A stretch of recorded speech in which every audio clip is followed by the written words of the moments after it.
একটি অন্ধকার রাতে একটি বিলাসবহুল প্রাসাদের ভেতরে এক শক্তিশালী বিলিয়নিয়ার রেশমের বিছানায় ঘুমানোর নাটক করছিল, যাতে সে সম্প্রতি কাজে রাখা এক গরিব পরিচারিকার পরীক্ষা নিতে পারে। সে ভেবেছিল যে মেয়েটি গোপনে কিছু চুরি করবে বা নিজের আসল চেহারা দেখাবে, যেমনটা তার আগে অনেকে করেছিল। কিন্তু যখন সে নিজের চোখ খুলে দেখল, তখন সে যা করছিল তা দেখে সে নিজের চোখকে বিশ্বাস করতে পারল না।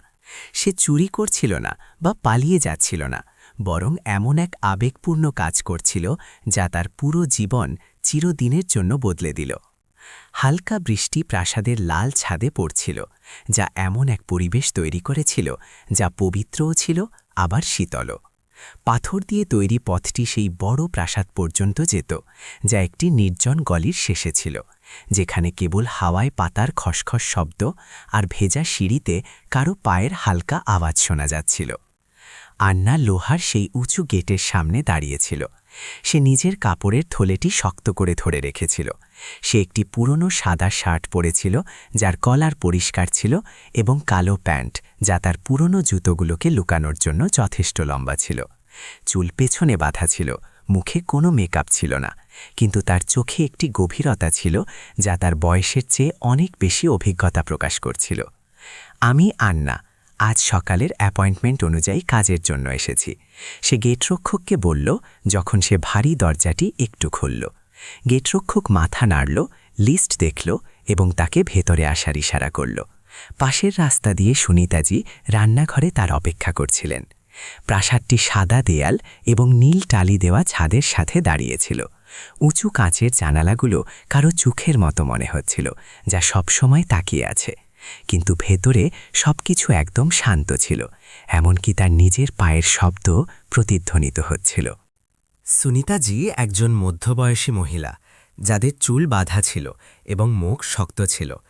একটি সাদা চায়ের কেতলি পরিষ্কার করতে করতে তিনি আনিয়ার দিকে না তাকিয়েই বললেন, ২০ মিনিট আগে এসেছ? জি, ভালো হয়েছে। আন্না আদরের সাথে মাথা নিচু করল। আমি শুরু থেকেই ভালো প্রভাব ফেলতে চেয়েছিলাম। প্রভাব ফেলার চেষ্টা করো না, শুধু নিজের কাজ ভালোভাবে করো। সুনিতাজি কেতলি নিচে রাখলেন এবং ঘুরে আনিয়ার দিকে তাকালেন। এখানে কাজ করা বাইরের ঘরগুলোর মতো নয়, প্রতিটি ঘরের নিজস্ব নিয়ম আছে। বিক্রম স্যারের ঘরে অনুমতি ছাড়া যাওয়া কঠোরভাবে নিষিদ্ধ। আন্না মাথা নাড়ল। আমি বুঝে গেছি। সুনিতাজি তাকে নিয়মের একটি ফাইল, কাজের শিডিউল, দুপুরের খাবারের সময়, পরিষ্কারের সরঞ্জামের জায়গা এবং ৩ তলা প্রাসাদের একটি ম্যাপ দিলেন। তিনি লাল রং দিয়ে গোল করা অংশের ওপর আঙুল রাখলেন। বিক্রম মালহোত্রার অফিস এবং ব্যক্তিগত কামরা। এ থেকে দূরে থাকবে, কোনো প্রশ্ন নয়, দেখা নয় এবং কোনো গুজব ছড়াবে না। বিক্রম মালহোত্রা, এই নামটি খবরের কাগজ এবং মিডিয়ায় বিখ্যাত ছিল। একজন সফল বিজনেসম্যান, রিয়েল এস্টেট টাইকুন, ধনী, ক্ষমতাশালী এবং একেবারেই নিভৃতচারী। খবরের কাগজগুলো ৩ বছর আগে তার স্ত্রী এবং মেয়ের মর্মান্তিক মৃত্যু সম্পর্কে লিখেছিল, যার পরে তিনি জনজীবন থেকে সরে গিয়েছিলেন। তাকে খুব কমই দেখা যেত। তিনি দ্বিতীয় বিয়ে করেননি এবং বাড়িতে অতিথিদের সাথে দেখা করতেন না। প্রতিবেশীদের মতে সেই প্রাসাদটি একটি বিষণ্ণ মন্দিরের মতো হয়ে গিয়েছিল। আন্যা তার প্রথম দিন ওয়েস্ট উইংয়ের গেস্টরুম থেকে শুরু করল। সবকিছু এত পরিষ্কার ছিল যে ধুলোর নাম নিশান ছিল না। তবু সে প্রতিটি কোণ পরিষ্কার করল, পর্দা ঠিক করল, সুইচ চেক করল। দেয়ালে লাগানো অয়েল পেইন্টিংস, সমুদ্র আর বাগানের দৃশ্য দেখে সে কিছুক্ষণের জন্য হারিয়ে গেল। বাড়ির প্রতিটি জিনিস দামি ছিল, কিন্তু ঠান্ডা ছিল। এসির কারণে নয়, বরং মানুষের কণ্ঠস্বরের অভাবের কারণে। আন্যা স্টাফরুমে একা লাঞ্চ করল। সে বাড়ি থেকে নিজের টিফিন এনেছিল, যাতে ভাত, ডাল এবং সবজি ছিল। খেতে খেতে সে তার নানিকে মেসেজ করল, কাজ ঠিক আছে নানি, ওষুধ সময়মতো নিও। সাবিত্রী দাদি, যিনি আন্যাকে ৮ বছর বয়স থেকে মানুষ করেছিলেন, যখন তার বাবা মা একটি কার দুর্ঘটনায় মারা গিয়েছিলেন, সবসময় একটি কথা বলতেন, মানুষকে সবচেয়ে বুদ্ধিমান হওয়ার দরকার নেই, কিন্তু তাকে সৎ এবং দয়ালু হতে হবে। দয়ালু থাকলে সব জায়গায় ভরসা মিলবে। এই কারণেই আন্যা এখানে চাকরি নিয়েছিল, অন্য ছোটখাটো কাজ ছেড়ে। স্যালারি ভালো ছিল, সময় নির্দিষ্ট ছিল এবং নানির জন্য ইন্স্যুরেন্স ছিল, যদিও সে জানত যে এই ঝলমলে এবং শান্ত দুনিয়ায় সে শুধু একটি ছায়া মাত্র। সন্ধ্যা নামার সময় বাগানের গাছের পেছনে সূর্য লুকিয়ে গেল। আন্যা কাঠের সিঁড়ি পরিষ্কার করছিল। তখনই সে অফিসের দরজা খোলার শব্দ শুনল এবং ভারী ধীর পায়ের আওয়াজ পেল। ওপরে না তাকিয়েও সে বুঝতে পারল যে তিনি বিক্রম স্যার। তিনি পাশ দিয়ে চলে গেলেন, কিছু বললেন না বা ঘুরে তাকালেন না, কিন্তু তার উপস্থিতি বাতাসকে ভারী করে তুলল। আন্যা মাথা নিচু করে নিল এবং রেলিং পরিষ্কার করতে থাকল। যখন তিনি করিডরের মোড়ে অদৃশ্য হয়ে গেলেন, তখন আন্যা শ্বাস নিল। প্রথমবার বিক্রম স্যারকে দেখে, যদিও তা এক ঝলক ছিল, সে অনুভব করল যে তার উচ্চতা বেশি ছিল, কিন্তু চোখগুলো একদম খালি ছিল, যেন তিনি এমন এক বাড়িতে হাঁটছেন যেখানে তার স্মৃতি ছাড়া আর কেউ থাকে না। সন্ধ্যা 6টায় আনিয়ার কাজ শেষ হল এবং সে সরঞ্জাম রাখার জন্য স্টোর রুমে গেল। যাওয়ার পথে সে করিডরের শেষ কামরার পাশ দিয়ে গেল। দরজা বন্ধ ছিল, কিন্তু নিচ দিয়ে আলো আসছিল। ওটা বিক্রম স্যারের অফিস ছিল। দরজার ফাঁক দিয়ে আনিয়া একটি ধীর আওয়াজ শুনল, যেন কেউ নিজের সাথে কথা বলছে। কেউ নেই, কারো প্রয়োজনও নেই। তারপর একটি গভীর ক্লান্ত দীর্ঘশ্বাসের শব্দ। আনিয়া সেখানেই জমে গেল। সে পোছা ধরে রেখেছিল। বাইরে হাওয়ায় জানালার পর্দা নড়ছিল এবং হলুদ আলো মেঝের ওপর পড়ছিল। সে সেখান থেকে ধীরে ধীরে চলে গেল। সেই আলোওয়ালা কামরার পেছনে নিস্তব্ধতা ছিল এবং আন্যা উপলব্ধি করল যে কখনো কখনো নীরবতাই সবচেয়ে বড় সাহায্যের চিৎকার হয়। প্রথম দিন কোনো ঝামেলা ছাড়াই শেষ হল, কোনো বকা শুনতে হলো না, কিন্তু আন্যার মনে একটি অদ্ভুত অস্থিরতা ছিল। সে এই জায়গাটিকে এখন আর অচেনা মনে করছিল না। সে জানত না যে কিছুদিনের মধ্যেই তাকে সেই কামরায় যেতে হবে, পরিষ্কার করার জন্য নয়, বরং একটি প্রাণ বাঁচানোর জন্য।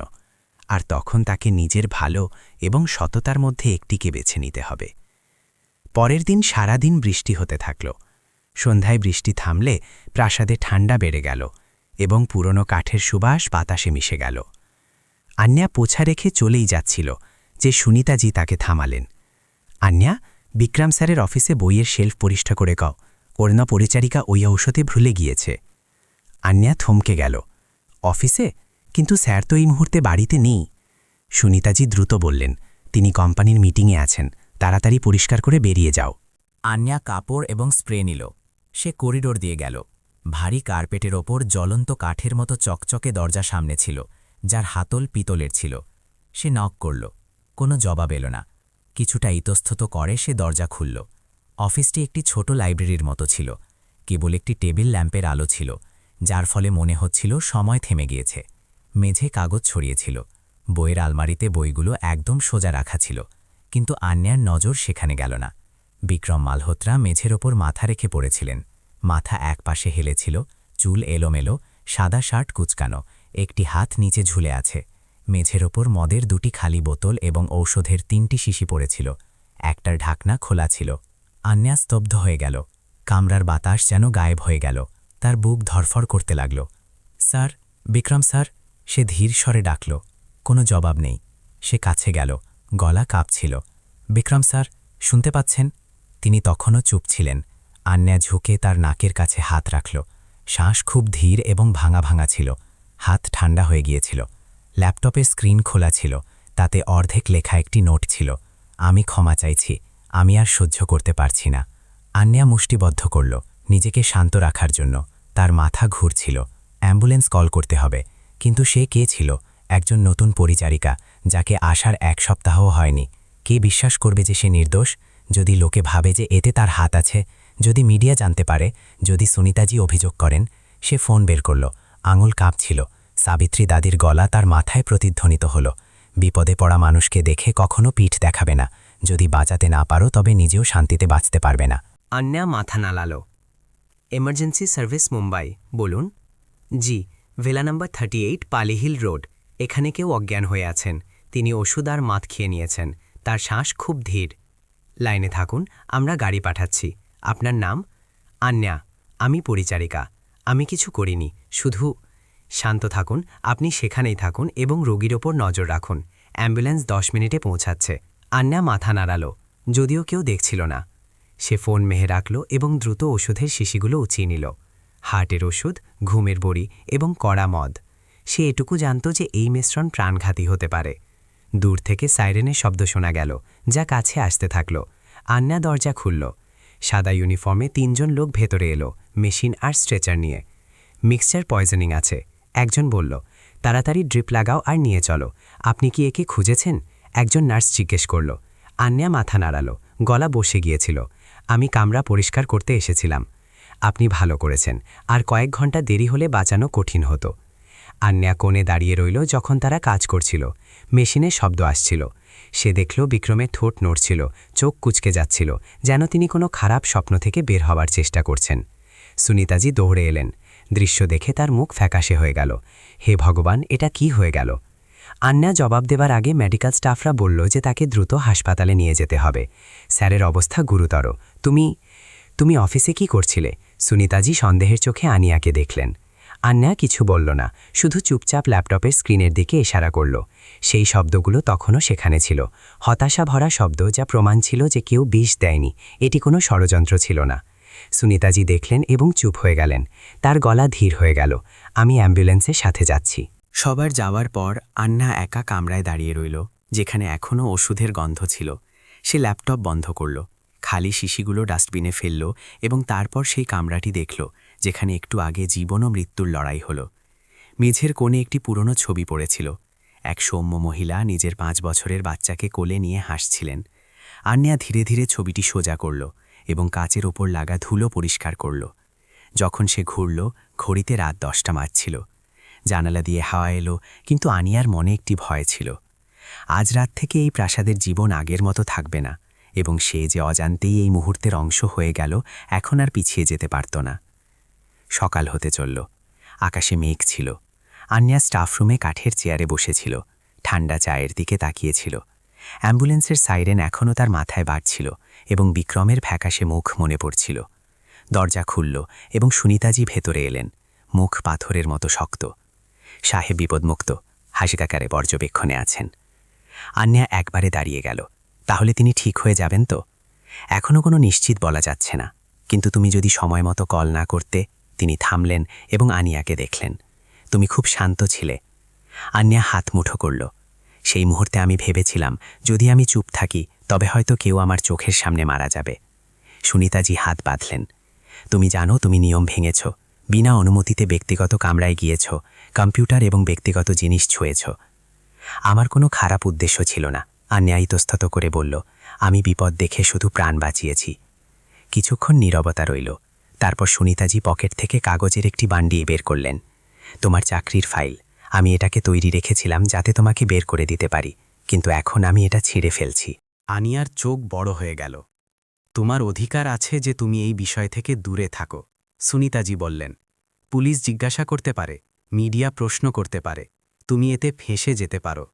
আমি শেষবারের মতো জিজ্ঞেস করছি, তুমি কি কাজ ছেড়ে দিতে চাও? আন্যা গভীর শ্বাস নিল। আমার এই কাজের প্রয়োজন আছে, আর এসব দেখার পর আমি এভাবে চলে যেতে চাই না। আমার শান্তি হবে না। সুনিতাজি ধীরে ধীরে মাথা নাড়লেন। ঠিক আছে, তুমি থাকতে পারো, কিন্তু মনে রেখো গতরাতে যা হয়েছে তা কাউকে বলবে না, নিজের বাড়ির লোককেও নয়। জি। সুনিতাজি ঘুরলেন এবং দরজায় থামলেন। সবাই সঠিক কাজ করা সাহস দেখাতে পারে না। যখন ভুল বোঝার ভয় থাকে, তখন তুমি আমার চেয়ে বেশি সাহসী। পরের দিন সকালে প্রাসাদে এক অদ্ভুত নীরবতা ছেয়েছিল। পরিষ্কার কর্মীরা সবসময় চেয়ে বেশি ধীরে হাঁটছিল। তৃতীয় তলা থেকে দূরে থাকছিল, যেখানে বিক্রম স্যারের অফিস ছিল। তার হাসপাতালে ভর্তি হওয়ার খবর এখনও বাইরে ছড়ায়নি, কিন্তু বাতাসে এমন অনুভূত হচ্ছিল যেন সবাই জানে যে কোনো ঝড় আসতে চলেছে। আন্যা তার কাজ স্বাভাবিকভাবে করছিল, কিন্তু তার মন ভারী ছিল। সে বারবার বিক্রম স্যারের সেই মুখের কথা ভাবছিল, যখন তিনি চোখ খুলে তাকে দেখেছিলেন। সেটা ভয় ছিল না, লজ্জাও ছিল না, সেটা ছিল এক ধরনের অসহায়তা। দুপুরের সময় সুনিতাজি আন্যাকে ম্যানেজার রুমে ডাকলেন। মেঝে কালো রঙের ল্যান্ডলাইন ফোন রাখা ছিল। বিক্রম স্যারের ফোন আছে, তিনি ধীরে বললেন। আন্যা স্তব্ধ হয়ে গেল। আমার মনে হয় তিনি তোমার সাথে কথা বলতে চান। যদি তুমি সহজ বোধ না করো, তবে না করতে পারো। আন্যা মাথা নাড়ল এবং ফোন তুলল। নিজের কণ্ঠস্বর শান্ত রাখার চেষ্টা করল। হ্যালো, আমি শুনছি। ওপাশ থেকে একটি ভারী এবং কর্কশ আওয়াজ এলো। তুমি অ্যান্না? ঠিক বলছি? জি, আমি। কিছুক্ষণ নীরবতা রইল। তারপর তিনি ধীরে বললেন, আমি জ্ঞান ফিরে পেয়েছি। ডাক্তার বলল যে একটি মেয়ে অ্যাম্বুলেন্স কল করেছিল, সেটা তুমিই ছিলে। আমি সেটাই করেছি যা জরুরি ছিল। জরুরি? তিনি হালকা হাসলেন। সেই হাসিতে কোনো খুশি ছিল না।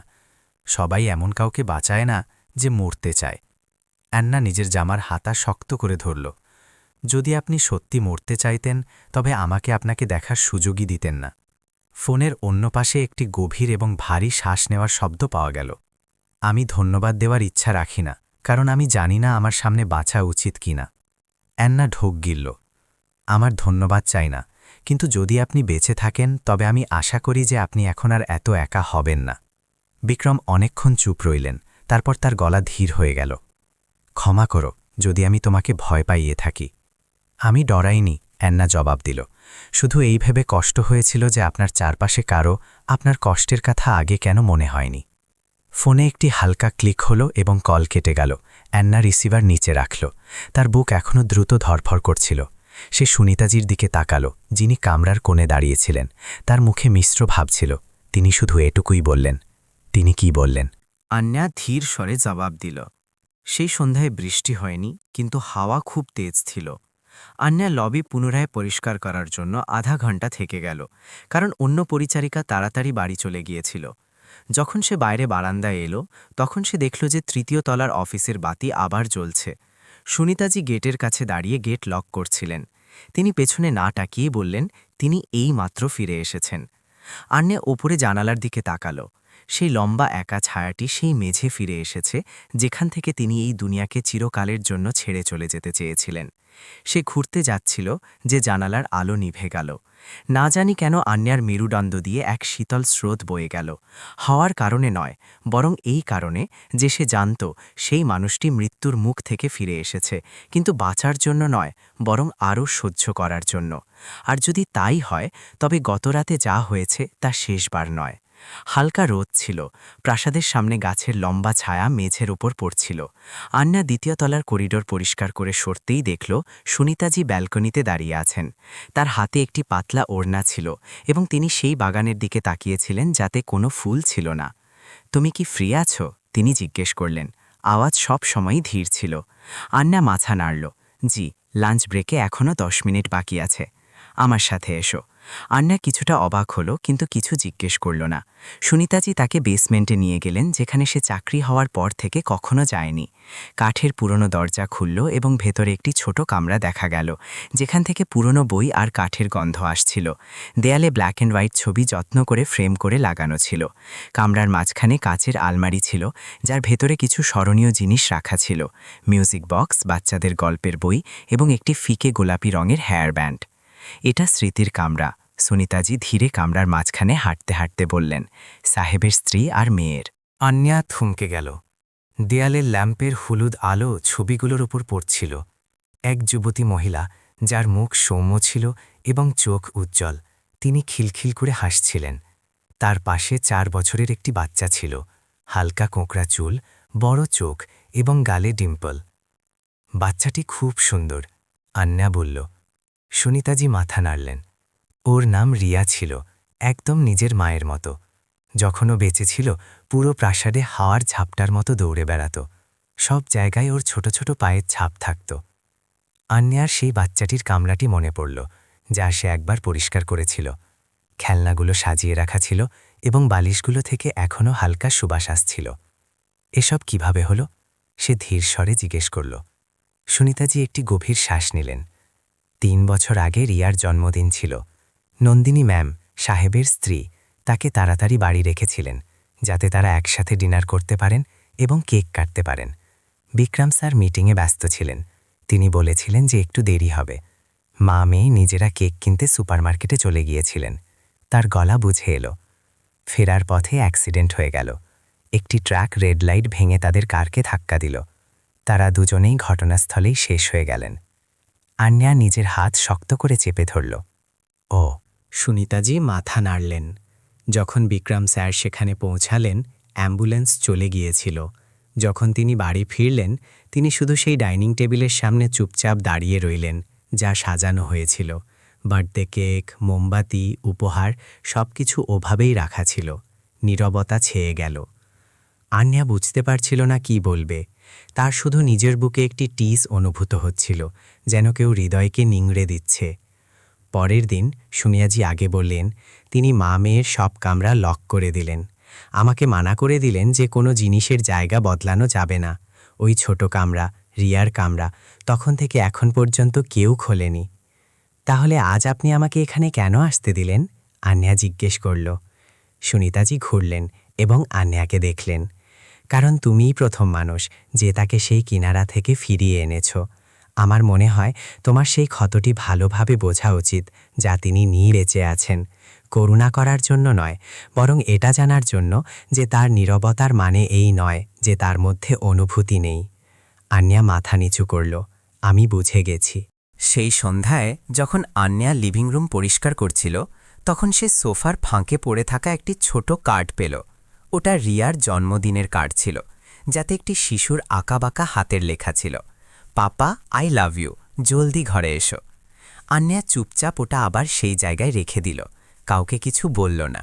রাতে প্রাসাদ সবসময় মতো শান্ত ছিল, কিন্তু যখন আন্যা অফিসের পাশ দিয়ে গেল, তখন সে চেয়ার সরানোর হালকা আওয়াজ শুনল। সে এগিয়ে যাচ্ছিল, কিন্তু তারপর থেমে গেল। কোনো কিছু তাকে ঘুরতে বাধ্য করল। দরজার ফাঁক দিয়ে সে দেখল বিক্রম স্যার সোজা বসেছিলেন। তার নজর মেঝে রাখা একটি ফটো ফ্রেমের উপর আটকে ছিল। টেবিল ল্যাম্পের আলোতে তার মুখ সবসময় মতো কঠোর নয়, বরং ক্লান্ত, প্রায় ভেঙে পড়া মনে হচ্ছিল। আন্যা কয়েক সেকেন্ড ইতস্তত করল, তারপর সে দরজায় হালকা নক করল। তিনি মাথা তুললেন, কিছুটা অবাক হলেন, কিন্তু কিছু বললেন না।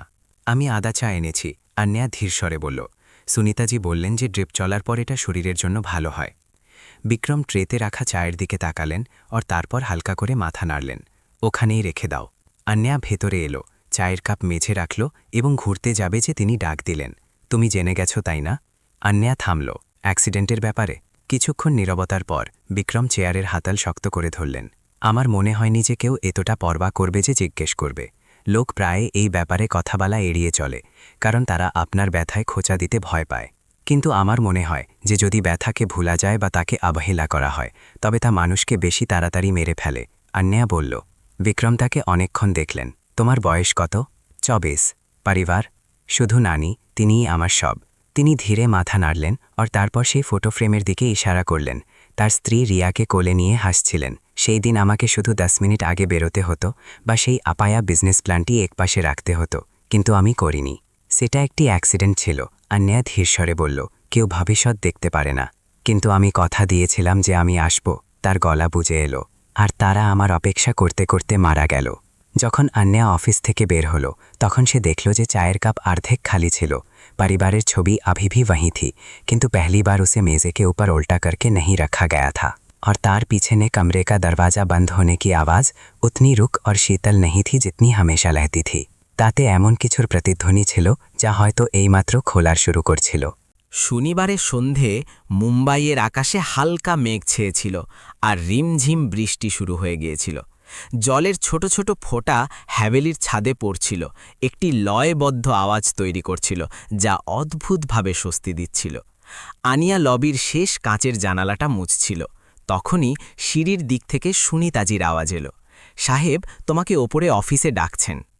আনিয়া ঘুরল, তার বুক হালকা কেঁপে উঠল। তাদের শেষ কথাবার্তার 1 সপ্তাহের বেশি হয়ে গিয়েছিল। সেই দিনের পর থেকে বিক্রম স্যার আর কিছু বলেননি, কিন্তু রোজ সন্ধে যে চা সে নিয়ে যেত তা পান করে নেওয়া হতো, আর ঘরের দরজা শক্ত করে বন্ধ হওয়ার বদলে সবসময় কিছুটা খোলা থাকত। আনিয়া কাপড়টা রাখল, নিজের চুল ঠিক করল এবং 3য় তলায় গেল। ঘরটা আলোকিত ছিল। বিক্রম স্যার টেবিলে বসেছিলেন। তার হাত একটি মোটা ফাইলের ওপর ছিল, আর পাশে ল্যাপটপ খোলা ছিল। আনিয়া ভেতরে এলো আর ধীরে মাথা নিচু করল। নমস্তে স্যার। বিক্রম ওপরে তাকালেন না। বসো। আনিয়া সামনের চেয়ারে বসে পড়ল, চুপচাপ অপেক্ষা করতে লাগল। কিছু সেকেন্ড পর তিনি ল্যাপটপটি তার দিকে এগিয়ে দিলেন। স্ক্রিনে একটি ইমেল খোলা ছিল, যার শিরোনাম ছিল পাহাড়ি এলাকার বাচ্চাদের জন্য স্কলারশিপের অনুরোধ, সেবা ট্রাস্টকে পাঠানো। আনিয়া দেখল এবং চিনতে পারল যে প্রেরকের নাম তার নিজের। বিক্রম বললেন, আমি এটি HR ফোল্ডারে পেয়েছি। তুমি এই আবেদন গত বছরের শেষে পাঠিয়েছিলে। নিজের আসল নাম লেখনি, নবী মুম্বাইয়ের একটি অস্থায়ী ঠিকানা ব্যবহার করেছ। আনিয়া তুমে গেল। জি, সেই সময় আমার কাছে জরুরি আইনি নথিপত্র সম্পূর্ণ ছিল না। ভয় ছিল যে কেউ মঞ্জুরি দেবে না, কিন্তু বিষয়টি খুব পরিষ্কার লেখা আছে। বিক্রম বললেন। এবার তিনি সরাসরি তার চোখের দিকে তাকাচ্ছিলেন। তুমি নিজের জন্য নয়, বরং লাদাখের একটি স্কুলের 6টি বাচ্চার জন্য সাহায্য চেয়েছিলে। আনিয়া চুপ থাকল। কেন? কারণ তাদের এগিয়ে যাওয়ার হক আছে। সে ধীর কিন্তু মজবুত গলায় বলল, আমি সেখানে ভলেন্টিয়ার হিসেবে পড়িয়েছিলাম। যখন আমি সেখান থেকে এলাম তখন আমি কথা দিয়েছিলাম যে আমি সাহায্যের জন্য ফিরে আসব। কিন্তু জীবনের জটিলতায় আমার কাছে এত টাকা ছিল না যে আমি কিছু করতে পারতাম। বিক্রম নিজের থুতনিতে হাত রাখলেন। তোমার মনে হয় ধনী লোকরা এমন চিঠি দেখে গলে যায়? না, আনিয়া জবাব দিল। কিন্তু আমার বিশ্বাস যে মাঝে মাঝে লোকেদের মনে করিয়ে দিতে হয় যে ভালো মানুষই এখনও বেঁচে আছে, যদিও তা চাপা পড়ে গেছে। ঘরের পরিবেশ এক মুহূর্তের জন্য বদলে গেল। বিক্রম উঠে দাঁড়ালেন, বইয়ের আলমারির কাছে গেলেন এবং একটি দ্বিতীয় ফাইল বের করলেন। তিনি এটি আনিয়ার সামনে রাখলেন।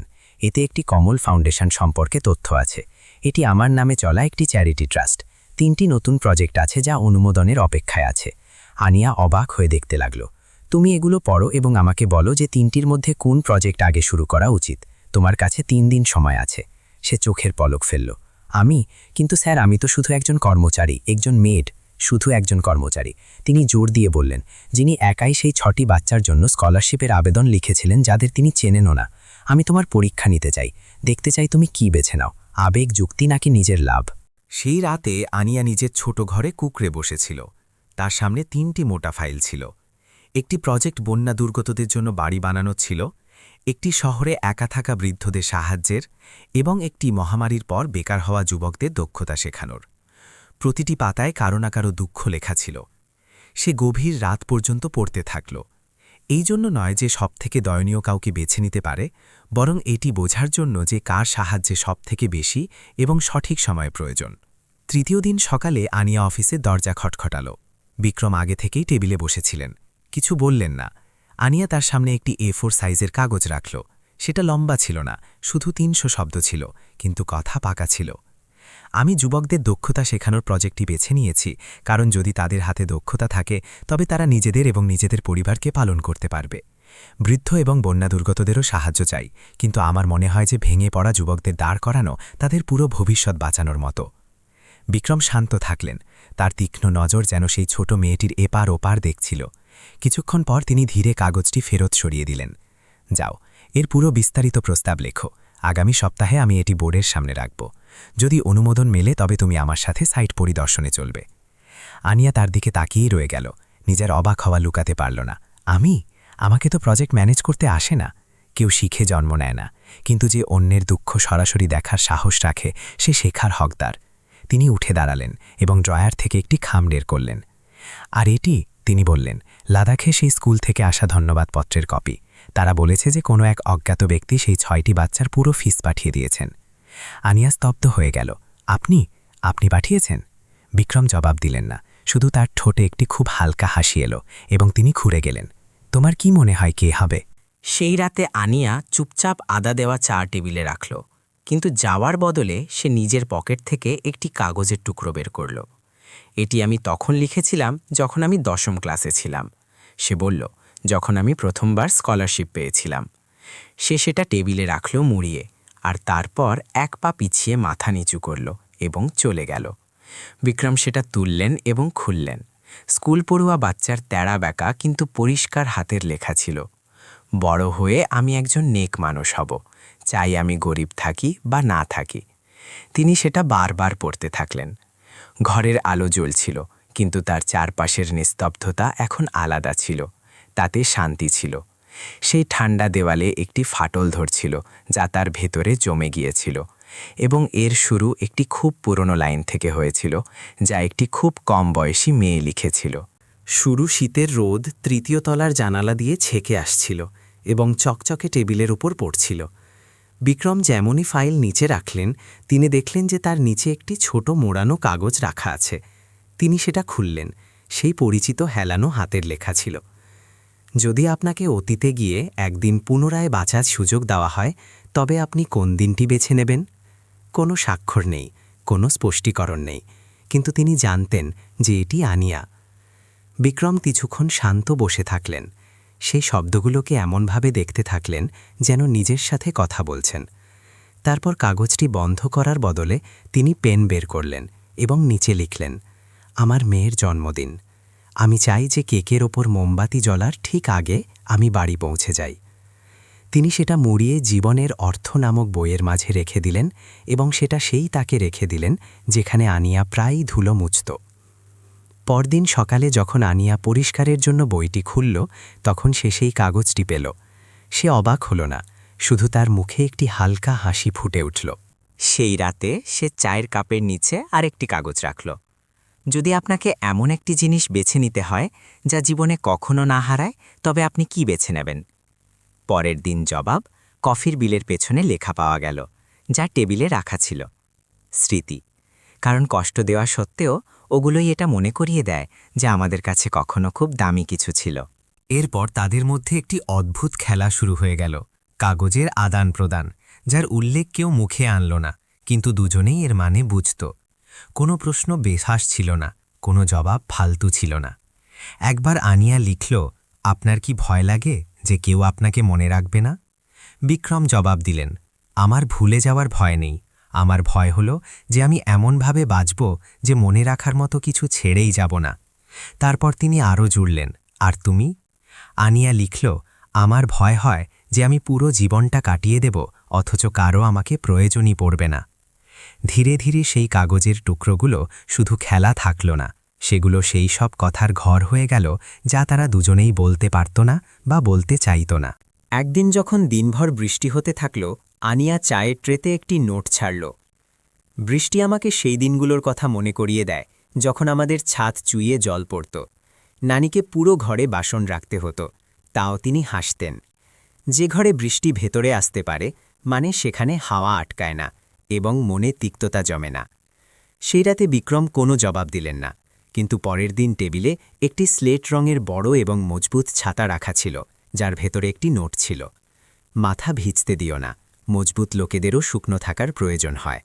এক দুপুরে যখন আনিয়া রিডিং রুম পরিষ্কার করছিল, সে ড্রায়ারে একটি পুরনো মিউজিক বক্স দেখল। কৌতূহলবশত সে সেটা খুলল, কিন্তু কোনো আওয়াজ এলো না।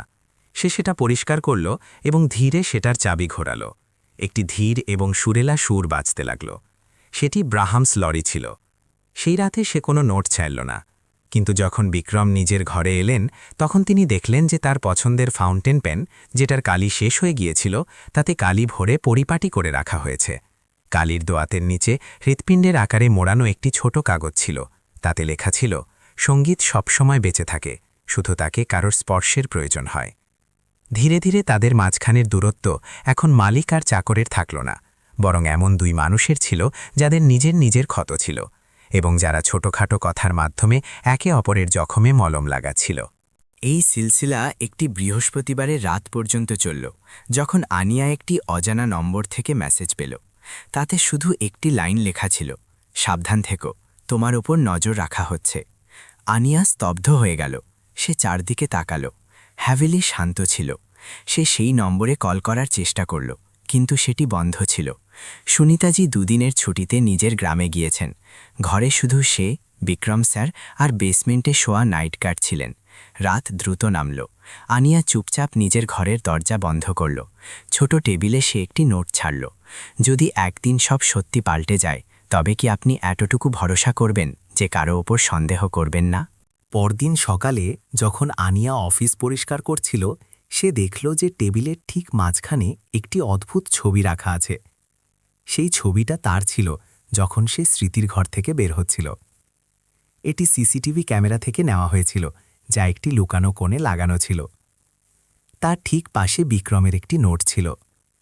আমি আমার ঘরের ক্যামেরাগুলো সম্পর্কে অজানা নই, কিন্তু আমি নিয়ন্ত্রণ করার বদলে ভরসা করা বেছে নিই। সবথেকে নিচে তাড়াহুড়ো করে লেখা একটি লাইন ছিল, কাউকে নিজের ওপর সন্দেহ করার সুযোগ হতে দিও না। আনিয়া কাঁপা কাঁপা হাতে সেই কাগজটি তুলল। সেই মুহূর্তে সে উপলব্ধি করল যে এই সন্দেহই ভরা পৃথিবীতে একজন মানুষ কোনো কারণ ছাড়াই তার ওপর ভরসা করা বেছে নিয়েছেন। কিন্তু সে জানত না যে কাগজের এই অদৃশ্য টুকরোগুলো এমন এক ব্যক্তির দ্বারা ব্যবহার হতে চলেছিল যে চুপচাপ সব দেখছিল, এবং তাদের এই খেলা এখন আর নিরাপদ ছিল না। সোমবারের দুপুরে যখন আনিয়া লবিতে ক্রিস্টালের ফুলদানিতে সাদা লিলির তাজা ফুল সাজাচ্ছিল, হাভেলির ডোরবেল বাজল। সে ক্যামেরা দিয়ে বাইরে দেখল। একজন মহিলা গোলাপি রেশমি শাড়ি, হাই হিলস আর বড় কালো চশমা পরে দাঁড়িয়েছিলেন। আনিয়া দরজা খুলল, শিষ্টাচার বজায় রাখল। জি, আপনি কার সাথে দেখা করতে চান? মহিলা চশমা সরালেন এবং একটি সৌম্য হাসি দিলেন। আমি তানিয়া, আমার বিক্রমের সাথে মিটিং আছে, গিয়ে তাকে বলে দাও। আনিয়া পলকের জন্য থমকে গেল। এই নামটা এত চেনা কেন লাগছিল? সে মাথা নিচু করল। জি, আপনি ড্রয়িং রুমে বসুন, আমি স্যারকে বলছি। সে চায়ের ট্রে নিয়ে তৃতীয় তলায় গেল এবং দরজা খটখটাল। বিক্রম ফাইল পড়ছিলেন। তানিয়ার নাম শুনতেই তার চোখে একটি চমক এলো। এক মুহূর্তের খামশির পর তিনি ধীরে মাথা নাড়লেন। তাকে অফিসে নিয়ে এসো। তানিয়া ঘরে এমনভাবে দাখিল হল যেন সেই জায়গাটিকে অনেক আগে থেকেই জানে। সে ঘরের প্রতিটি কোণ দেখল এবং একটি অর্থপূর্ণ হাসি দিল। তুমি সবকিছু তেমনই পরিষ্কার পরিচ্ছন্ন রেখেছ যেমনটা আগে ছিল। বিক্রম কোনো প্রতিক্রিয়া দিলেন না, শুধু চেয়ার টেনে বসার ইশারা করলেন। বসো। তুমি কেন আমার সাথে দেখা করতে চেয়েছিলে? তানিয়া নিজের ব্যাগ নিচে রাখল এবং একটি মোটা খাম বের করল। আমাকে একটি আন্তর্জাতিক চ্যারিটি কার্যক্রমের জাজ হওয়ার জন্য আমন্ত্রণ জানানো হয়েছে। একটি বড় স্পন্সরশিপ স্লট খালি আছে এবং তারা কোনো প্রতিষ্ঠিত সংস্থার খোঁজ করছে। আমার মনে হয় যে তোমার কমল ফাউন্ডেশন এর জন্য সবথেকে উপযুক্ত। বিক্রম খাম খুললেন। ভেতরে প্রজেক্টের কাগজপত্র ছিল এবং তানিয়ার কিছু ছবি ছিল যা সে কোনো চ্যারিটি ইভেন্টে তুলছিল। কিন্তু সেই ছবিগুলোর মাঝে হঠাৎ একটি আলাদা ছবিও ছিল। তাতে আনিয়া বিক্রমের ঘরে বই গোছাচ্ছিল এবং তার পেছনে তিজোরি কিছুটা খোলা ছিল। এটা কি? বিক্রমের আওয়াজ ভারী হয়ে গেল। তানিয়া হাসল। তার আওয়াজ খুব হালকা ছিল। এই ছবি প্রেসওয়ালারা তুলেছে, যারা আমার পিছু নিচ্ছিল। আমি এটা সংযোগবশত পেলাম। তারা বলছিল যে তোমার এই পরিচারিকা ততটা সিধে নয় যতটা তাকে দেখায়। বিক্রম ছবি টেবিলে রাখলেন, সঙ্গে সঙ্গে কোনো জবাব দিলেন না। তানিয়া কিছুটা সামনে ঝুঁকে বলল, বিক্রম, তুমি একজন বুদ্ধিমান মানুষ, আবেগে ভেসে যেও না। একটি মেয়ে যার অতীত পরিষ্কার নয়, যার সম্পর্কে এত প্রশ্ন আছে, সে ঠিক সেই সময় তোমার ঘরে আসে যখন তুমি নিজের চ্যারিটি আবার শুরু করছো। এটা কি ইত্তেশাক মনে হয় না? বিক্রম তাকে দেখলেন, তার চোখ গভীর হয়ে গেল। তুমি কি আমাকে হুমকি দিচ্ছ? তানিয়া জোরে হাসল এবং তারপর বলল, না, আমি তোমাকে সাবধান করছি, কারণ আমি সত্যি তোমার সাথে কাজ করতে চাই। কিন্তু যদি কোনো স্ক্যান্ডাল হয় তবে ফাউন্ডেশন আর তোমার ইজ্জত দুটোই মাটিতে মিশে যাবে। সেই রাতে আনিয়া দেখল যে টেবিলে একটি অদ্ভুত খাম রাখা আছে। কোনো নোট ছিল না। সে সেটা খোলার সাহস করল না, শুধু চুপচাপ পরিষ্কার করে বাইরে চলে এলো। কিন্তু যখন সে নিজের ঘরে ফিরল, তখন সে সেই অজানা নম্বর থেকে আর একটি মেসেজ পেল।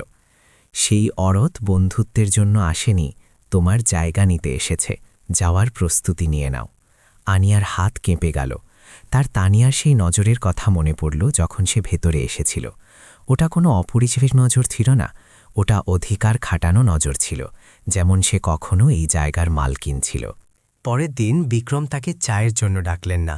আনিয়া চুপচাপ কাজ করতে থাকল, কিন্তু তার মন ঘাবড়াচ্ছিল।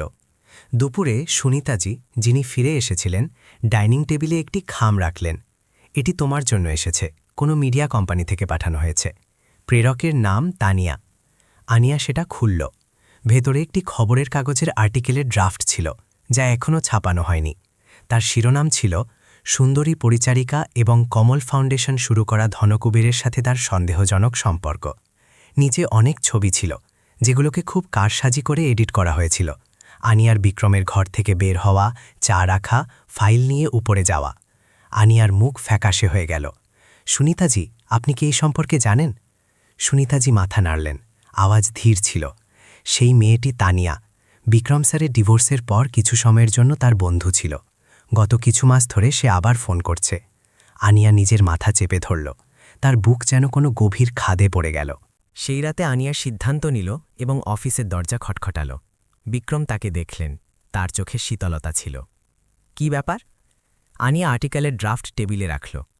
আমি জানি না কোথা থেকে শুরু করব, কিন্তু আমি কিছু ভুল করিনি। আমি বিনা অনুমতিতে কখনো আপনার ঘরে যাইনি। আমি কখনো... তোমাকে মনে হয় আমি এই আর্টিকেলে বিশ্বাস করি? বিক্রম তার কথা কেটে দিলেন। আনিয়া থেমে গেল। তাহলে আপনি আমার উপর ভরসা করেন? বিক্রম সঙ্গে সঙ্গে জবাব দিলেন না। তিনি চেয়ার ঘোরালেন এবং জানালা দিয়ে বাইরে তাকাতে লাগলেন। কিছুক্ষণ পর তিনি ধীরে বললেন, কিছু কথা এমন হয় যাদের জন্য প্রমাণের প্রয়োজন হয় না, সেগুলো একটি ভরসা ভাঙার জন্য যথেষ্ট হয়। আনিয়া এক পা পিছিয়ে গেল। তাহলে এর মানে আপনার আমাকে নিয়ে সন্দেহ হতে শুরু করেছে? বিক্রম ঘুরলেন, তার চোখ কিছুটা লাল ছিল। আমি তোমার উপর সন্দেহ করছি না, আমি নিজের উপর সন্দেহ করছি, কারণ আমি একজন মানুষের ওপর এত ভরসা করতে শুরু করেছিলাম যাকে আমি ঠিকমতো চিনিও না। ঘরের হাওয়া ভারী হয়ে গেল। যে ঘর কাল পর্যন্ত স্বস্তি দিচ্ছিল, আজ সেখানে বরফের মতো শীতলতা ছিল। আনিয়া মাথা নিচু করল। আমি বুঝে গেছি। সে নিজের ঘরে চাবি টেবিলে রেখে দিল। যদি আপনি চান তবে আমি চলে যাচ্ছি। বিক্রম চাবির গোছাটি দেখলেন, না আটকালেন, না কিছু বললেন। সেই রাতে হাভেলিতে আবার সেই নিস্তব্ধতা ছেয়ে গেল, যেমনটা আনিয়ার আসার আগে ছিল। কিন্তু এই নিস্তব্ধতায় একটি আলাদা ধরনের শীতলতা ছিল, গভীর এবং ভীতিজনক, যেন কোনো অন্ধকার বাইরে থেকে ভেতরে হামাগুড়ি দিয়ে আসছে এবং সবকিছু গিলে নিতে প্রস্তুত। আর পরদিন সকালে গেটের সামনে একটি নতুন খাম রাখা পাওয়া গেল। প্রেরকের নাম ছিল না, কিন্তু ভেতরে এমন নথিপত্রের কপি ছিল যাতে কমল ফাউন্ডেশনের ওপর মানি লন্ডারিংয়ের কালো টাকা সাদা করা অভিযোগ লাগানো হয়েছিল। কেউ সত্যি আক্রমণ শুরু করে দিয়েছিল। একটি ট্যাক্সি দাদার একটি পুরনো অ্যাপার্টমেন্টের সামনে থামল। আনিয়া নামল। হাতে ছোট ব্যাগ ছিল, মুখ শুকনো, যেন সারা রাত ঘুমায়নি। সে নিজের পুরনো ঘরে গেল না, কারণ তার পিছু নেওয়ার ভয় ছিল। তাই সে নিজের কলেজের বন্ধু মীরার কাছে এলো, যে একজন নার্স ছিল। ঘর ছোট ছিল কিন্তু পরিষ্কার ছিল। আনিয়া নিজের ফোন চেক করল। ইনবক্সে আরেকটি অজ্ঞাত মেসেজ ছিল, তুমি শুধু একটি ঘুঁটি, ভুল ধারণায় থেকো না। সে চোখ বন্ধ করে নিল। এটি প্রথমবার ছিল না যখন কেউ তাকে ভিলেন বানাতে চাইছিল, এবং সবথেকে বড় কথা, সে বিক্রম আর তার মাঝখানের ভরসা শেষ করতে চাইছিল। ওদিকে পালিহেলের হাভেলিতে বিক্রম নিজের অফিসে বসে সেই অজ্ঞাত অভিযোগগুলো দেখছিলেন। অ্যাকাউন্টে গোলমাল, জাল সই আর মানি লন্ডারিংয়ের পুরো জাল বোনা হয়েছিল। কিন্তু যে জিনিসটি তাকে চমকে দিয়েছিল তা পরিসংখ্যান ছিল না, বরং সেই জাল সই ছিল যা হুবহু আনিয়ার হাতের লেখার মতো ছিল। তিনি কাগজটি জোরে ধরলেন এবং সঙ্গে সঙ্গে নিতিনকে ফোন করলেন, যিনি ফাউন্ডেশনের লিগ্যাল হেড ছিলেন। খুঁজে বের করো যে এই নথিপত্রগুলো কি আসল, আর এই সই কি অ্যাকাউন্টস টিমের কোনো পুরনো কর্মচারীর। নিতিন ইতস্তত করল, স্যার, পুরনো রেকর্ড অনুযায়ী এই ফাইল কখনো সিস্টেমে ছিল না, কিন্তু এই সইল 90% মিস আনিয়ার সেই ফাইলের সাথে মেলে যখন তিনি 3 বছর আগে একটি এনজিওতে ইন্টার্নশিপ করেছিলেন। বিক্রম থেমে গেলেন। তুমি কি বলছো? জি স্যার, তিনি সেখানে ইন্টার্নশিপ করেছিলেন, কিন্তু ব্যক্তিগত কারণে মাঝপথেই ছেড়ে দিয়েছিলেন। সেই সন্ধে একটি চাঞ্চল্যকর অনলাইন নিউজ পোর্টাল তড়কা নিউজের প্রথম পাতায় একটি আর্টিকেল এলো। শিরোনাম ছিল, বিখ্যাত চ্যারিটি ফান্ডের ভেতরে ষড়যন্ত্র, একটি পরিচারিকা এবং তার কালো অতীত। সাথে আনিয়ার একটি ফটো ছিল, যা কোনো রিসেপশন ডেস্কে তোলা হয়েছিল। আর্টিকেলে ইশারা করা হয়েছিল যে আনিয়ার ওপর আগেও ফাইল চুরির সন্দেহ ছিল, কিন্তু প্রমাণ না থাকায় সে বেঁচে গিয়েছিল। সঙ্গে সঙ্গে কমেন্টের বন্যা বয়ে গেল। ভেবেছিলাম বেচারি পরিচারিকা, বেরোলো ধুরন্ধর খেলোয়াড়। সুন্দর মুখের ওপর যেও না, ভাই বিক্রম মালহোত্রাও সৌন্দর্যের জালে ফেসে গেলেন। বিক্রম এক একটি লাইন পড়লেন, তার হাত কাঁপছিল। তিনি সঙ্গে সঙ্গে আনিয়াকে ফোন করতে চাইছিলেন, কিন্তু তিনি আবার থেমে গেলেন। তার নিজের ওপর সন্দেহ হচ্ছিল, কোথাও সত্যি সে নিজের অতীত লুকায় নিত। সেই রাতে বিক্রম নিজের আইনজীবী শ্রী দেশাইয়ের বাড়ি গেলেন। দেশাইজির মুখ বলিরেখায় ভরা ছিল, কিন্তু চোখ ছিল তীক্ষ্ণ। বিক্রম, তুমি এখন নিজের উপর ভরসা করছ না, তিনি বললেন। আপনার কি মনে হয় আন্যা এসব করেছে? বিক্রম চুপ করে রইলেন। তিনি পকেট থেকে সেই কাগজটি বের করলেন, যা আন্যা একসময় তাকে নোট হিসেবে দিয়েছিল। তার হাতের লেখা ঠিক তেমনই ছিল, যেমনটা অভিযোগের নথিতে ছিল। দেশাইজি সেটি নিলেন এবং ম্যাগনিফাইং গ্লাস দিয়ে দেখলেন। কিছু মিনিট পর তার কণ্ঠস্বর গম্ভীর হয়ে গেল। হাতের লেখা কাছাকাছি, কিন্তু কলমের চাপ আলাদা। এই শব্দগুলো বাঁ দিকে হেলে আছে, যেখানে আন্যা শব্দগুলো ডান দিকে হেলে থাকে। এটি অত্যন্ত সূক্ষ্মভাবে করা একটি জালিয়াতি। জালিয়াতি? বিক্রম পুনরাবৃত্তি করলেন। দেশাইজি মাথা নাড়লেন। যদি এটি প্রমাণ করতে হয়, তবে আমার আসল নথি চাই। আর সবচেয়ে বড় কথা, তোমাকে সেই পুরনো সংগঠন এবং আন্যা সম্পর্কের পেছনের আসল সত্যিটা খুঁজে বের করতে হবে। এই পুরো ঘটনায় কোনো পুরনো প্রতিশোধের গন্ধ আসছে। বিক্রম বিভ্রান্ত হয়ে সেখান থেকে বেরোলেন। মুম্বাইয়ের রাতের বাতাস ঠান্ডা ছিল। গাড়ি স্ট্রিট লাইটের নিচ দিয়ে যাচ্ছিল। তার হৃদয়ে একটা শব্দ তখনও জোরে বলছিল, আন্যা সেই ছোট্ট মেয়েটি ওরকম হতে পারে না যেমনটা খবরের কাগজগুলো বলছে। সেই সময় আন্যা দাদারের সেই পুরনো এনজিও অফিসের বাইরে দাঁড়িয়েছিল, যেখানে সে ৩ বছর আগে কাজ করত। সে ভেতরে গেল এবং পুরনো HR হেড মিসেস ফার্নান্দিসের সাথে দেখা করল, যিনি তাকে ছোট বোনের মতো মানতেন। ম্যাম, আমার পুরনো ইস্তফাপত্র এবং যদি এমন কোনো কাগজ থাকে যাতে আমার সই আছে, সেটির কপি আমার চাই। আমাকে ফাঁসানো হচ্ছে। মিসেস ফার্নান্দিস তার দিকে তাকালেন এবং তারপর মাথা নাড়লেন। কিছুক্ষণ পর তিনি একটি পুরনো ফাইজ নিয়ে এলেন। তাতে আন্নার হাতে লেখা ইস্তফাপত্র ছিল। আন্না নিজের সই মেলালো এবং কেঁদে ফেলল। অভিযোগের নথিতে সইগুলো স্ক্যান করা ছিল, কিন্তু এখানে আসল কলমের লেখা একদম আলাদা ছিল। ম্যাম, আপনি কি আমার উকিলের সামনে এটি নিশ্চিত করতে পারেন? অবশ্যই মা, তুমি চিন্তা করো না। আন্না যখন বিল্ডিং থেকে বের হলো, তখন কিছুটা দূরে একটি কালো গাড়ি দাঁড়িয়েছিল। গাড়ির ভেতরে তানিয়া নিজের চশমা খুলল এবং একটি ফ্যাকাশে হাসি হাসল। মেয়েটি এখনও জানে না যে সে জালের আরও ভেতরে যাচ্ছে। তার পাশে বসা লোকটিও, যে পুরনো এনজিওর IT ডিপার্টমেন্টে কাজ করত, বলল, 2 দিন পর মিডিয়ায় আরও পুরনো ছবি রিলিজ হবে, কিন্তু ও যদি আসল কাগজ কোর্টে নিয়ে যায় তবে আমাদের প্ল্যান ফেল হয়ে যাবে। তানিয়া তার দিকে তাকালো। তার কণ্ঠস্বর বরফের মতো ঠান্ডা ছিল। তাহলে ওকে ওই কাগজ কোর্ট পর্যন্ত নিয়ে যেতেই দিও না। সেই রাতে আন্যা তার বন্ধুর ঘরে বসে উকিল দেশাইকে পাঠানোর জন্য সেই কাগজগুলো স্ক্যান করছিল। হঠাৎ তার ফোনে একটি অজানা ভিডিও কল এলো। সে ফোন ধরল। স্ক্রিনে একটি ভিডিও ক্লিপ চলতে লাগল। এটি তারই ভিডিও ছিল, যা গোপনে বানানো হয়েছিল। সে বিক্রমের ঘরে সিন্দুক খুলছিল। এই অ্যাঙ্গেলটি জানলার পর্দার পেছন থেকে নেওয়া হয়েছিল। আন্যার মুখ ফ্যাকাশে হয়ে গেল। ভিডিওর শেষে লাল অক্ষরে লেখা এলো, পরের বার ভিডিওতে আওয়াজও থাকবে এবং তখন তোমাকে কেউ বাঁচাতে পারবে না। সেই মুহূর্তে সে বুঝতে পারল যে এটি কোনো ভুল বোঝাবুঝি নয়। এটি একটি শিকার যার পরিকল্পনা অনেক আগে থেকেই করা হয়েছিল এবং তাকে সব দিক দিয়ে ফাঁসানোর চেষ্টা করা হচ্ছিল।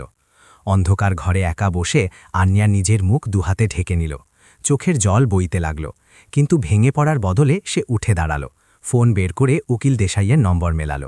আমি মুখোমুখি কথা বলার জন্য প্রস্তুত। আমি সামনে আসব, কারণ আমি যদি এখন আলোতে না আসি তবে অন্ধকার সবকিছু গিলে খাবে। 3য় তলার কনফারেন্স রুমের হলুদ আলোতে জিজ্ঞাসাবাদ শুরু হলো। ঘরের পরিবেশ সন্দেহের কারণে ভারী ছিল। আন্না টেবিলের একপাশে বসেছিল। মুখ শান্ত ছিল, কিন্তু টেবিলের নিচে হাত কাঁপছিল। তার সামনে উকিল দেশাই এবং বিক্রম বসেছিলেন। বিক্রম গত 3 সপ্তাহে তাকে একবারও ফোন করেননি। মাঝখানে ফাউন্ডেশনের লিগ্যাল রিপ্রেজেন্টেটিভ রশ্মি বসেছিল, যার কাছে ফাইলের স্তূপ ছিল, অভিযোগ, ব্যাংক ট্রান্সফার এবং আন্নার পুরনো ছবি। উকিল দেশাই শুরু করলেন, আজ আমরা আন্নার সাথে জড়িত নথিগুলোর সত্যতা যাচাই করতে চাই এবং এটিও পরিষ্কার করতে চাই যে তার জাল দস্তখত করা হয়েছে কিনা। রশ্মি যান্ত্রিকভাবে বলল, ফাউন্ডেশন শুধু স্বচ্ছতা চায়। যদি এটি ভুল বোঝাবুঝি হয় তবে আমরা এটি জনগণের সামনে পরিষ্কার করব। আন্না ধীরে ধীরে তার খাম বের করল। এটি আমার ইস্তফাপত্রের মূল কপি এবং সেই এনজিওর পুরনো নথি। এতে HR হেডের সিল আছে। আপনারা আসল দস্তখত সেই দস্তখতগুলোর সাথে মেলাতে পারেন যেগুলোর ওপর সন্দেহ আছে। সে খামটি দেশাইজির দিকে এগিয়ে দিল। তিনি ম্যাগনিফাইং গ্লাস এবং টুল দিয়ে পরীক্ষা শুরু করলেন। অক্ষরগুলো ডান দিকে হেলে আছে, কলমের চাপ একই রকম, হাত কাঁপার চিহ্ন নেই। তিনি বললেন, তার নজর কাগজের ওপর নিবদ্ধ ছিল। যেখানে অভিযোগের রিপোর্টে অক্ষরগুলো বাঁদিকে হেলে আছে, চাপ কোথাও কম কোথাও বেশি। এটি জানতো বুঝে করা জালিয়াতি। তিনি মাথা তুললেন, এই দুটি হাতের লেখা আলাদা। ঘরে নীরবতা নেমে এলো। বিক্রম চেয়ারে হেলান দিলেন। তার চোখে এমন ভাব ছিল যেন বুক থেকে কোনো ভারী পাথর সরে গেছে। কিন্তু তিনি স্বস্তির নিঃশ্বাস ফেলার আগেই রশনি বলে উঠল, কিন্তু আমাদের কাছে একটি নতুন প্রমাণ আছে। আন্নার সিন্দুক খোলার ভিডিওটি স্ক্রিনে চালানো হলো। আপনি এটি কিভাবে ব্যাখ্যা করবেন? আন্না এক মুহূর্তের জন্য চোখ বন্ধ করল এবং তারপর সোজাসুজি তাকালো। এটি সেই দিনের কথা যখন বিক্রম স্যারের BP লো হয়ে গিয়েছিল এবং তিনি ফাইল খোঁজার সময় পড়ে গিয়েছিলেন। তিনি আমাকে সিন্দুক খুলে ইমার্জেন্সি ওষুধ আনতে বলেছিলেন। আপনারা সেই দিনের CCTV ফুটেজ দেখতে পারেন। বিক্রম স্যার কি এটি নিশ্চিত করবেন? সবার নজর বিক্রমের ওপর ছিল। তিনি ধীরে ধীরে মাথা নাড়ালেন। হ্যাঁ, এটি সত্যি। আমি অজ্ঞান হয়ে গিয়েছিলাম এবং আন্না নাইট্রোগ্লিসারিনের শিশি বের করে আমার প্রাণ বাঁচিয়েছিল। সিন্দুকের দ্বিতীয় চাবি আমি ওকে বলেছিলাম। রশ্মি চুপ হয়ে গেল। উকিল দেশাই ভ্রু কুচকালেন। যদি দরকার পড়ে তবে আমরা ফ্যামিলি ডাক্তারের স্টেটমেন্ট এবং সেই দিনের ইমার্জেন্সি কল রেকর্ডিংও পেশ করতে পারি। মিটিং শেষ হলো। বিক্রম আন্নার পেছনে পেছনে করিডোরে এলেন। ছাদের আলোর কারণে আন্নার চোখের নিচের কালো দাগগুলো পরিষ্কার দেখা যাচ্ছিল। তিনি ধীরে ধীরে বললেন, আমি তোমাকে সন্দেহ করেছি, আমাকে ক্ষমা করে দাও। আন্না হালকা হাসি দিল। তাতে কোনো অভিযোগ ছিল না। আমি জানি, আমি যদি আপনার জায়গায় থাকতাম তবে হয়তো আমিও নিজের ওপর সন্দেহ করতাম। তিনি গভীর নিঃশ্বাস নিলেন। হয়তো আমরা এমন দুনিয়ায় থাকার অভ্যস্ত হয়ে গেছি যেখানে ভরসা পাওয়া খুব কঠিন। 3 দিন পর টিভিতে একটি খবর এলো। কমল ফাউন্ডেশনকে বদনাম করার পেছনে কার হাত ছিল? স্ক্রিনে তানিয়ার ছবি এলো, ফাউন্ডেশনের প্রাক্তন ফিনান্স কোঅর্ডিনেটর, যাকে 2 বছর আগে তোষরূপের অভিযোগে বের করে দেওয়া হয়েছিল। একটি অডিও রেকর্ডিং শোনা গেল। এই চ্যারিটির লোকগুলো শুধু টাকা ধোলাই করে, আমি ওদের মিডিয়ার সামনে নগ্ন করে দেব, আর ওই কাজের মেয়েটি সবথেকে দুর্বল লিঙ্ক, যাকে ব্যবহার করা যেতে পারে। পুলিশ স্টেশনে তানিয়া মাথা নিচু করে বসেছিল। তার সামনে ইন্সপেক্টর রানী ছিলেন। তুমি আনিয়াকে কেন বেছে নিলে? তানিয়া তুচ্ছতাচ্ছিল্যের সাথে বলল, কারণ ওর অতীত অস্পষ্ট ছিল। একজন গরিব এবং সহানুভূতি পাওয়া মেয়ে সবথেকে ভালো টোপ হয়। বিক্রম ওর ওপর অন্ধভাবে ভরসা করত। আমাকে শুধু সন্দেহের কিছু টুকরো ছুটতে হয়েছিল, এবং ওরা নিজেরাই ধোকার পুরো ছবি বানিয়ে নিত। আর তুমি ভিডিও বানানোর জন্য কাকে রেখেছিলে? ভাড়া করার দরকার পড়েনি। তানিয়া হাসল। মিডিয়া কোম্পানির মালিক, ও বিক্রমকে বরবাদ করতে চেয়েছিল। 1 সপ্তাহ পর কমল ফাউন্ডেশন আন্নাকে নির্দোষ প্রমাণ করার জন্য একটি প্রেস কনফারেন্স ডাকল, সাথে তানিয়া এবং এতে জড়িত অন্য ব্যক্তিদের বিরুদ্ধে প্রমাণ পেশ করল। হল সাংবাদিকদের ভিড়ে ঠাসা ছিল। আন্না হালকা নীল রঙের সালোয়ার কামিজে সেখানে পৌঁছাল। চুল পরিপাটি করে বাঁধা ছিল। সে কাঁদল না বা কোনো সাফাই দিল না। সে শুধু মাথা নিচু করে বলল, আমার কারো সহানুভূতির দরকার নেই। আমি শুধু চাই সত্যটা শোনা হোক, মিথ্যে খবর দিয়ে যেন তাকে চেপে না দেওয়া হয়। এক সাংবাদিক জিজ্ঞেস করলেন, আপনি কি এখনও বিক্রম স্যারের হাভেলিতে কাজ করবেন? আন্না বিক্রমের দিকে তাকালো এবং হাসল। আমি নিজেকে কখনো শুধু একজন কাজের মেয়ে মনে করিনি। আমি সেই স্মৃতির রক্ষক যা ওই বাড়িতে আছে, যেটি কখনো নিজের উষ্ণতা ভুলে গিয়েছিল। সেই সন্ধ্যায় পালি হিলের হাভেলির জানলাগুলো খোলা ছিল এবং লম্বা করিডোর দিয়ে ঠান্ডা বাতাস আসছিল। বিক্রম বাগানে এলেন, যেখানে আন্না চম্পা গাছের নিচে বসেছিল। তার হাতে কাগজের একটি ছোট টুকরো ছিল। সে সেই কাগজটি বিক্রমকে দিল। যদি আপনার কাছে জীবনের জন্য শুধু একদিন বাকি থাকে, তবে আপনি কি করবেন? বিক্রম সেটি পড়লেন। ঠোঁটে হালকা হাসি এলো, আর নিচে লিখলেন, আমি সেই সমস্ত মানুষের কাছে ক্ষমা চাইব যাদের আমি কখনো সন্দেহ করেছি। শুরু করব তোমাকে দিয়ে। তিনি মাথা তুললেন। আন্না তার দিকে তাকালো এবং মাথা নাড়ল। তাহলে শুরু করুন, কারণ আজ সেই প্রথম দিন যখন আপনি সত্যি সত্যি বাঁচছেন। কিন্তু ঠিক সেই মুহূর্তে গাঢ় রঙের শর্ট পরা এক ব্যক্তি গেট দিয়ে ভেতরে এলেন এবং একটি আইনি খাম এগিয়ে দিলেন। মাফ করবেন, আমি মিস আন্নাকে খুঁজছি। আন্না খামটি নিল। সেটি খুলতেই তার মুখ ফ্যাকাশে হয়ে গেল। সেটি ছিল কোর্টের সমন। কিন্তু এই শুনানি তাকে নির্দোষ প্রমাণ করার জন্য ছিল না, বরং কমল ফাউন্ডেশনের সাথে জড়িত সম্পত্তির মালিকানা নির্ধারণ করার জন্য ছিল। আর সেই ফাইলে দ্বিতীয় নাম লেখা ছিল আন্না শর্মা। সে মাথা তুলল। বিক্রম থমকে গেলেন। তোমার নাম এখানে কেন? আন্না সরাসরি তার চোখে তাকালো। প্রথমবার সে নজর সরায়নি।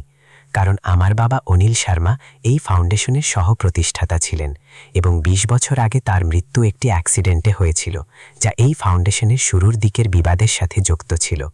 সব কিছু শান্ত হয়ে গেল, যেন পৃথিবীর সমস্ত আওয়াজ গায়েব হয়ে গেছে।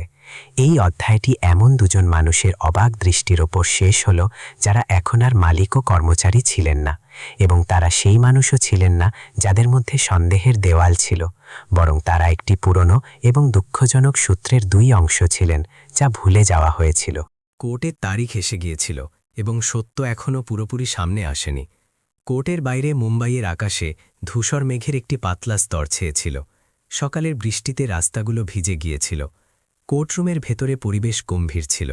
এতটাই নিস্তব্ধতা ছিল যে ক্লার্কের কলমের শব্দও পরিষ্কার শোনা যাচ্ছিল। আনিয়া তার উকিলের সাথে বসেছিল। তার নজর সরাসরি জজের উপর ছিল, যিনি একটি মোটা ফাইল উল্টাচ্ছিলেন। অন্যদিকে বিক্রম শান্ত হয়ে বসেছিলেন, কিন্তু টেবিলে রাখা তার হাত হালকা কাঁপছিল, যা বলছিল যে তার মাথায় ঝড় চলছে। জজ নিচু স্বরে বললেন, আজকের মামলা কমল ফাউন্ডেশনের সম্পত্তির অধিকার নিয়ে, যার প্রতিষ্ঠা 20 বছর আগে 3 জন মিলে করেছিলেন, বিক্রম মালহোত্রা, অনিল শর্মা এবং মীরা দেবী। অনিল শর্মার নাম শুনতেই বিক্রম নিজের মাথা হালকা নিচু করলেন। আনিয়া নিজের ওড়না শক্ত করে ধরল। জানলা দিয়ে আসা বাতাস তাকে শিউরে উঠতে বাধ্য করল।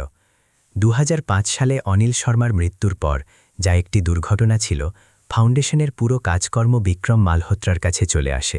জজ এগিয়ে বললেন, তবে নথিপত্র অনুযায়ী মিস্টার শর্মা একটি অভ্যন্তরীণ চুক্তি রেখে গিয়েছিলেন, যাতে তিনি নিজের অংশীদারিত্ব এবং এই ইচ্ছা প্রকাশ করেছিলেন যে তার উত্তরাধিকারী সাবালক হলে সেই অংশ পায়।